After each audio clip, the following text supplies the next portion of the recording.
Hiya! So in this video, we'll be talking about exponential distribution, which is just another continuous distribution. But this distribution basically looks at changes over time.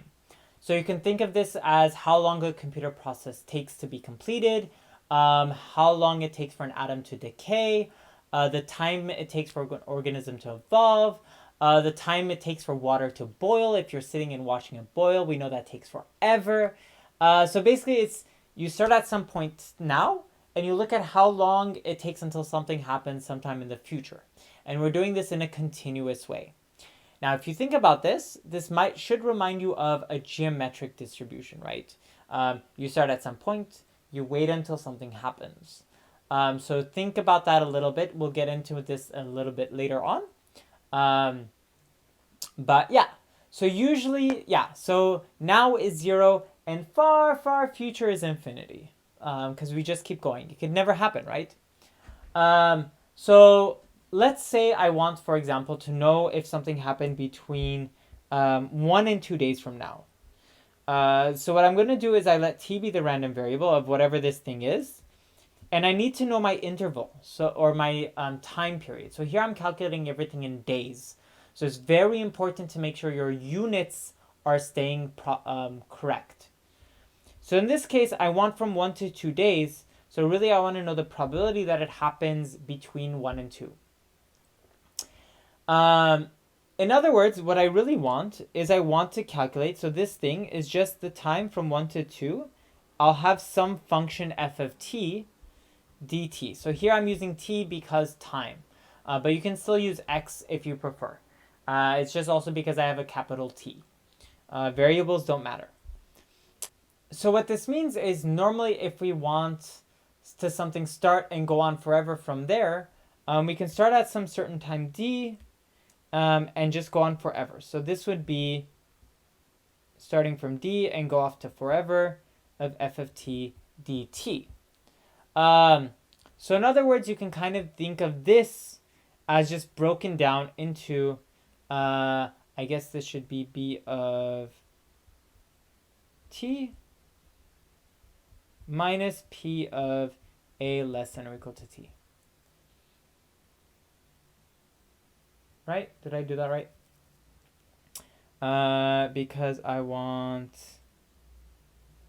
No, I didn't. This is a, this is b. So I want a minus b. So this is a, this is b.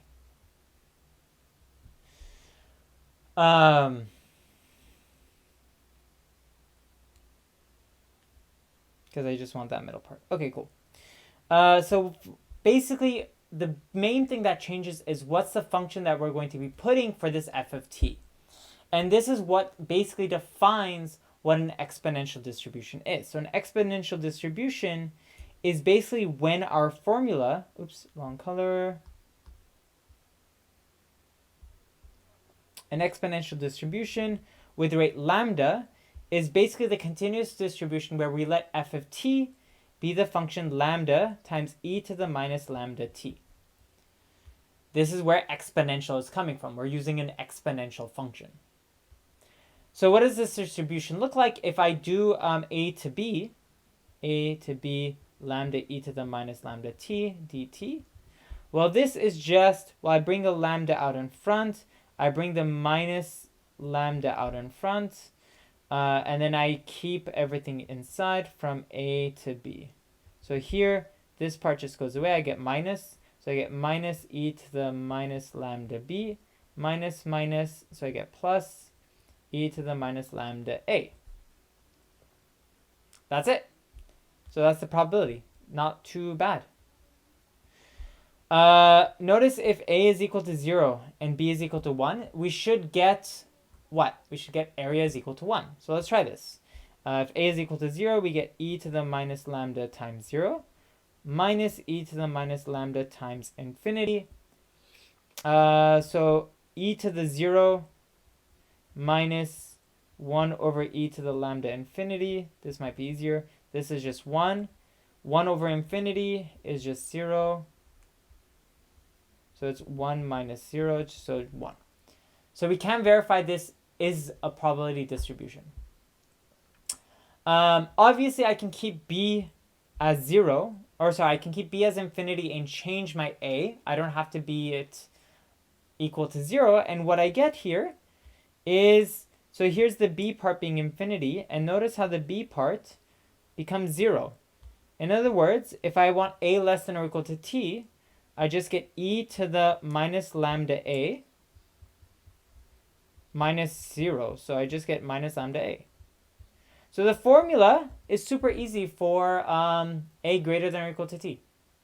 A less than or equal to t, sorry.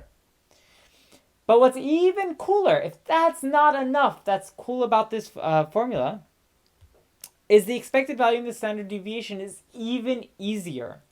We won't calculate this, but you can if you want. The expected value is 1 over lambda, and the standard deviation is 1 over lambda. Bam!